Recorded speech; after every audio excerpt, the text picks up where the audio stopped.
परमाध्यक्ष अनंत कोटि ब्रह्मांड नायक सर्वेश्वर ईश्वर प्राण पुरुषोत्तम भगवान श्री कृष्ण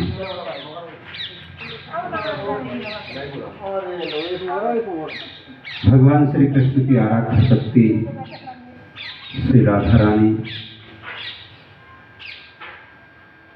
भगवान की अनुपम कृपा के फलस्वरूप भगवान नाम सत्संग जो मानव को सुनने को मिलता है, वह सत्संग मानव को अंदर और बाहर दोनों अवस्थाओं में पवित्र कर देने वाला होता है। तो आज भगवान की अनुपम कृपा के फलस्वरूप आज फिर से मंदिर प्रांगण में भगवान भोले शंकर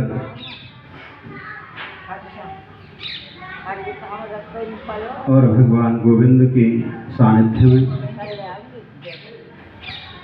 आज हम एकादशी तिथि को भगवान नाम संकीर्तन श्रवण करने जा रहे हैं।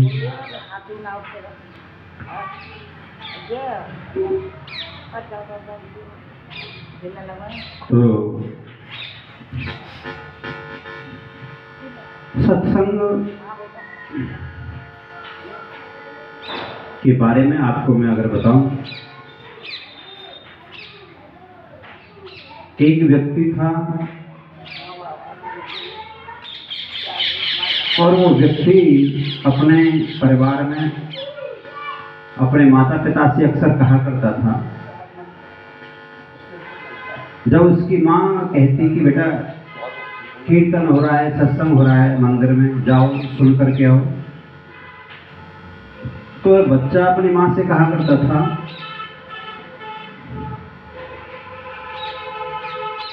कि माँ मैं सब कुछ जानता हूँ सत्संग के बारे में, जो वहाँ वो बताते ना उन सब बातों को मैं जानता हूँ, तो फिर मैं सत्संग में जाकर के क्या करूँगा।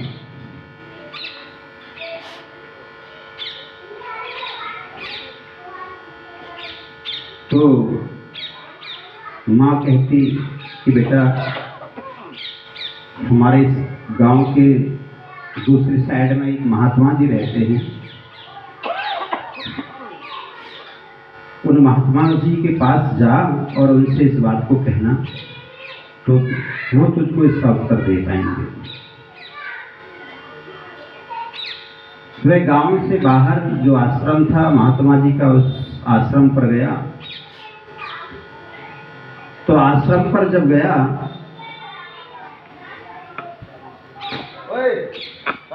महात्मा जी से पूछने लगा कि महात्मा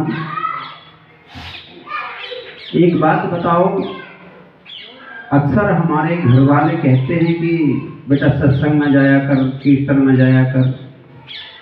अब सत्संग में मैं क्यों जाऊं जब मैं सब कुछ जानता हूं, तो मैं जाकर के क्या करूंगा सत्संग में। वो मुझको भेजते हैं और मैं जाता नहीं, क्योंकि वहां जो बताते हैं वो सब मुझ पर आता है। महात्मा जी ने सुन लिया, सुन करके बोले बेटा कल आना, कल बताऊंगा इस बात को। जब ऐसा कहा तो वो लड़का चला गया। अगले दिन वह लड़का फिर आश्रम पर जाता है। तो जैसे वो आ रहा था महात्मा जी ने उसको देख लिया और महात्मा जी ने एक खुंटा लिया और एक हथौड़ा लिया बड़ा, और खुंटा को जो है जमीन में गाड़ने लगे उस हथौड़े से। वो बच्चा आया तो महात्मा जी उसी काम को कर रहे थे, उस खुंडे पर चोट मार रहे थे बार बार। उस लड़के ने कहा कि महात्मा मेरे प्रश्न का जवाब आप दो। तो महात्मा जी मौन रहे, कुछ बोले नहीं। लड़के ने थोड़ी देर बाद फिर पूछा कि मैंने आपसे कुछ पूछा था, उसका जवाब नहीं दिया आपने अभी। तो फिर भी नहीं बोले वो। हार कर वो लड़का वापस चला गया। जब वापस चला गया, अगले दिन फिर आया, तो महात्मा जी ने जब उस लड़के को देखा कि आ रहा है, तो उस खूंटे पर दोबारा से चोट मारनी शुरू कर दी। वो लड़का जब आ गया, तो लड़का फिर से खूंटे को ठोक रही थी उस जमीन में। तो लड़के ने आकर के कहा कि महात्मा, मैंने आपसे एक सवाल पूछा था, उसका उत्तर आपने अभी दिया नहीं। महात्मा जी फिर भी नहीं बोले कुछ, बार बार उस खूंटे पर चोट मारते रहे। लड़के ने एक दो बार और पूछा, लड़का झुंझलाया और वहां से वापस चला गया। लेकिन अगले दिन फिर आया वो लड़का, तो फिर भी महात्मा जी का वही काम रहा कि उस खूंटे पर ही चोट मारते हुए महात्मा जी मिले। तो महात्मा जी के पास जब आया वो लड़का, तो उसने फिर से पूछा कि महात्मा, मुझको आज तीसरा दिन है और आपने अभी तक मेरे प्रश्न का उत्तर नहीं दिया।